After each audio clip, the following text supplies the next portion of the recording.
ಯೋಚನಾ ಸಾಮರ್ಥ್ಯವೇ ಬಿಟ್ಟು ಹೋಗಿದೆ.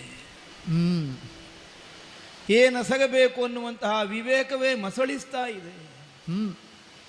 ಯಾವುದು ಸರಿ, ಯಾವುದು ತಪ್ಪು, ಯಾರು ಸರಿ, ಯಾರು ತಪ್ಪಿದವರು, ಇದನ್ನು ಅರ್ಥವಿಸಿಕೊಳ್ಳುವ ಸಾಮರ್ಥ್ಯದಿಂದಲೇ ಹೊರತಾಗಿ ಹೋಗಿದ್ದೇನೆ.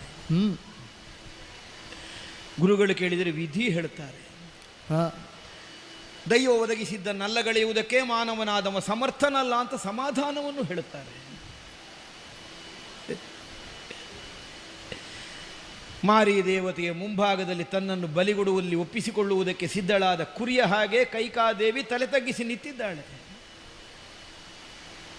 ಏನು ಮಾಡಬೇಕು ಭರತ? ಕಡಿತಲೆ ಅನ್ನುವ ಹಾಗೆ ಕೊರಳು ಬಗ್ಗಿಸಿದವಳ ಕುತ್ತಿಗೆಗೆ ಕತ್ತಿರಿಸಬೇಕೋ? ಕೂಡಲು ಮಾತೃವಧೆ ಅನ್ನುವ ಹಾಗೆ ಗುರುಗಳಾಡಿದಂತಹ ವಿವೇಕಕ್ಕೆ ಮನಗೊಟ್ಟು ಕತ್ತಿಯನ್ನು ಒರೆಯೊಳಗೆ ಸೇರಿಸಬೇಕು? ಆಡಬಹುದು. ಯಾರನ್ನು ಯಾರು ಕೊಲ್ಲಬೇಕು? ಒಂದು ಪಾತಕವನ್ನು ನಿವಾರಿಸುವುದಕ್ಕೆ ಮತ್ತೊಂದು ಪಾತಕವೇ ಉತ್ತರ ಅಲ್ಲವಲ್ಲ. ತಿಳಿಯದೇ ಇದ್ದವಲ್ಲ ನಾನು, ನನ್ನ ವಿವೇಕ ಜಾಗೃತ ಆಗ್ತದೆ. ಸ್ತ್ರೀವಧೆ ಮಾತೃವಧೆ ಯಾವ ಕಾಲಕ್ಕೂ ನಿಷಿದ್ಧವೇ. ಆದರೆ ನನ್ನ ದೋಷಕ್ಕೇನು ಪರಿಹಾರ? ಇದಕ್ಕೆ ಯಾರು ಉತ್ತರ ಕೊಡಬೇಕು? ಒಂದು ಕ್ಷಣ ನನ್ನಷ್ಟಕ್ಕೆ ನಾನು ಯೋಚಿಸಿದೆ. ದುಃಖದ ಆವೇಗ ಕಡಿಮೆ ಆದೀತು, ವಿವೇಕ ಜಾಗೃತವಾದೀತು. ಇಲ್ಲ, ಮುಖ ಎತ್ತಿ ಅಯೋಧ್ಯೆಯ ಪ್ರಜೆಗಳ ಮುಖವನ್ನು ಕಾಣುವಂಥ ಅರ್ಹತೆ ನನಗಿಲ್ಲ. ಯಾವುದನ್ನು ಅಯೋಧ್ಯೆಯ ಸೌಭಾಗ್ಯವೆಂದು ಪ್ರಜೆಗಳು ಭಾವಿಸಿದರು, ಅಂತಹ ಅಯೋಧ್ಯೆಯ ಮಂದಿಗಳ ಸೌಭಾಗ್ಯವನ್ನು ನಾನು ಕಾಡಿಗಟ್ಟಿದ್ದೇನೆ. ಅಗ್ರಜನ ಹೊರಡಿಸಿದ ಆ ದೋಷ. ಅಣ್ಣ ಒಪ್ಪಿ ಕಾಡಿಗೆ ಹೋದ, ಪಿತೃವಾಕ್ಯ ಪರಿಪಾಲನೆ ಅನ್ನುವಂತೆ ನಿರ್ಣಯವನ್ನು ಕೈಗೊಂಡ. ಆದರೆ ಯಾಕೆ ಹೋದ? ಹೋಗು ಅಣ್ಣನಿಗೆ ಗೊತ್ತಿಲ್ವೇ? ಅಣ್ಣ ಅಗಲಿ ಹೋದರೆ ನಮ್ಮಪ್ಪಯ್ಯನ ಸುಕ್ಷಣ ಕಾಲವು ನಿಲ್ಲಲಾರದು ಅನ್ನುವುದನ್ನು ತಿಳಿಯದೇ ಇದ್ದವನಲ್ಲ ಅಣ್ಣ ರಾಮಚಂದ್ರ. ಆದರೂ ಯಾಕೆ ಹೋದ? ಹೌದು, ತಮ್ಮನಾದ ಭರತನಿಗೆ ಸಿಗಬೇಕು ಅಯೋಧ್ಯೆಯ ಸಿಂಹಾಸನ. ಹಾಗೆ ಭಾವಿಸಿ ತಮ್ಮನಿಗಾಗಿ ತಾನೇರಬೇಕಾದ ಪೀಠ ಬಿಟ್ಟುಕೊಟ್ಟವನನ್ನು ಕಾಡಿಗಟ್ಟಿದ ಮಹಾಪಾತಕಿ ದೋಷಿ ನಾನಾಗಿ ಹೋದ. ಕೇವಲ ನನಗಿಂತ ಮೊದಲು ಹುಟ್ಟಿದವನನ್ನು ಮಾತ್ರ ನಾನು ಅಟ್ಟಿದ್ದಲ್ಲ.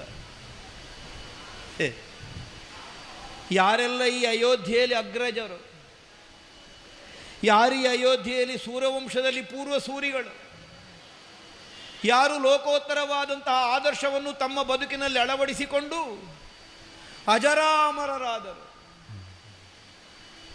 ಅಂಥವರೆಲ್ಲರನ್ನೂ ಹೊರಡಿಸಿದೆ ನಾನು. ಕೇಳಲಿಲ್ವೇ ನಮ್ಮ ಮನೆತನದವರ ಗತ ಇತಿಹಾಸವನ್ನು?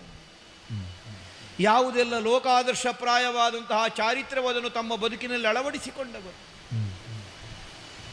ಸತ್ಯಾಚಾರದಲ್ಲಿ, ಧರ್ಮಾಚರಣೆಯಲ್ಲಿ, ನ್ಯಾಯನಿಷ್ಠೂರತೆಯಲ್ಲಿ, ಸದ್ವೃತ್ತಿಯಲ್ಲಿ ಸಚ್ಛೀಲರಾಗಿ ಒಬ್ಬರೇ ಇಬ್ಬರೇ ಅನೇಕರುಗಳಾಗಿ ಹೋದರು. ನಿಜಾರ್ಥದಲ್ಲಿ ಕೀರ್ತಿ ಶರೀರಿಗಳಾದರು. ಸತ್ತವರನ್ನೆಲ್ಲ ಕೀರ್ತಿ ಶರೀರಿಗಳು ಅಂತ ಹೇಳ್ತಾರೆ ಲೋಕದಲ್ಲಿ. ಆದರೆ ನಿಜವಾದರ್ಥದಲ್ಲಿ ಕೀರ್ತಿಶೇಷರಾದರೂ ಸೂರ್ಯವಂಶದ ಪೂರ್ವರಾಯರುಗಳು, ಅಗ್ರಜರು. ತಪಸ್ಸಿನೋಪಾದಿಯಲ್ಲಿ ತಮ್ಮ ಬದುಕನ್ನು ಸವೆಸಿ ಪ್ರಜಾಹಿತವನ್ನು ಸಾಧಿಸಿ ಲೋಕೋತ್ತರವಾದಂತಹ ಬಾಳ್ವೆಯನ್ನು ಬದುಕಿದ, ದೇವ ಸದೃಶವಾದ ಯೋಗ್ಯತೆಯನ್ನು ಹೊಂದಿದ ನಮ್ಮ ವಂಶದ ಅನೇಕ ಪೂರ್ವ ಸೂರಿಗಳೆಲ್ಲ ಗಳಿಸಿದ ಕೀರ್ತಿಯೆಲ್ಲ ಮಣ್ಣಾಗಿ ಹೋಯಿತು, ಸರ್ವನಾಶ ಆಗಿ ಹೋಯಿತು. ಯಾರಿಂದ? ಒಬ್ಬ ಭರತನಿಂದ. ಅನ್ಯಾಯವಾಗಿ ಸಿಂಹಾಸನವನ್ನು ಹಂಬಲಿಸಿದವರು ಹುಟ್ಟಿದ ಮನೆತನವೇ ಇದು. ಕೇವಲ ತನ್ನವರು ಪರರು ಅನ್ನುವಂತಹ ಪಕ್ಷಪಾತದ ದೃಷ್ಟಿಯನ್ನಿಟ್ಟುಕೊಂಡು ವ್ಯವಹರಿಸಿದವರು ಹುಟ್ಟಿದ ಮನೆತನವೇ ಸೂರ್ಯವಂಶ. ಆದರೆ ಆಗಿ ಹೋಯ್ತಲ್ಲ ಅಂತಹದ್ದು. ಹಾಗಿದ್ರೆ ಅಣ್ಣ ರಾಮಚಂದ್ರಮನನ್ನು ಕಾಡಿಗಟ್ಟಿದೆ, ಅಯೋಧ್ಯೆಯ ಸೌಭಾಗ್ಯವನ್ನು ಮಣ್ಣು ಪಾಲು ಮಾಡಿದೆ. ಅಯೋಧ್ಯೆಯಲ್ಲಿ ಮೊದಲಿನವನು ಮಾಡಿದಂತಹ ಕೀರ್ತಿಗೆಲ್ಲ ನಾನು ನಾಶವನ್ನೇ ತಂದು ಬಿಟ್ಟೆ.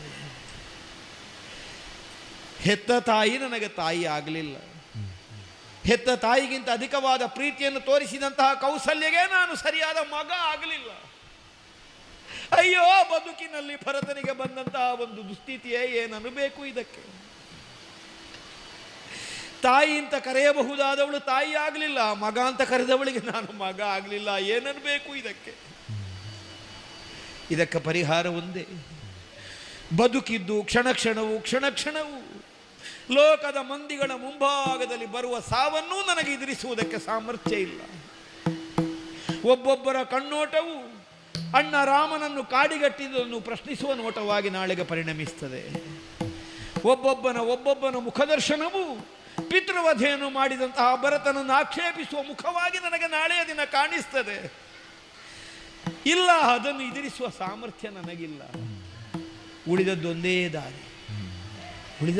ದಾರಿ. ಬದುಕಿದ್ದರೆ ತಾನೇ ದುರ್ಜನತ್ವವನ್ನು ಕೇಳಬೇಕಾಗುವುದು. ಈ ಭೂಮಿಯಲ್ಲಿ ನಾವು ಉಳಿದರೆ ತಾನೇ ಇನ್ನೊಬ್ಬರ ನಿಷ್ಠೂರವನ್ನು ಎದುರಿಸಬೇಕಾಗುವುದು.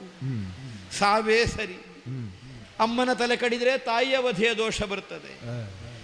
ಹಾಗಿದ್ರೆ ಇನ್ನೇನು? ಒಂದೇ ದಾರಿ. ನನ್ನ ಸಾವನ್ನೇ ನಾನು ಸಾಧಿಸುವುದಕ್ಕೆ ಮುಂದಾಗಬೇಕು.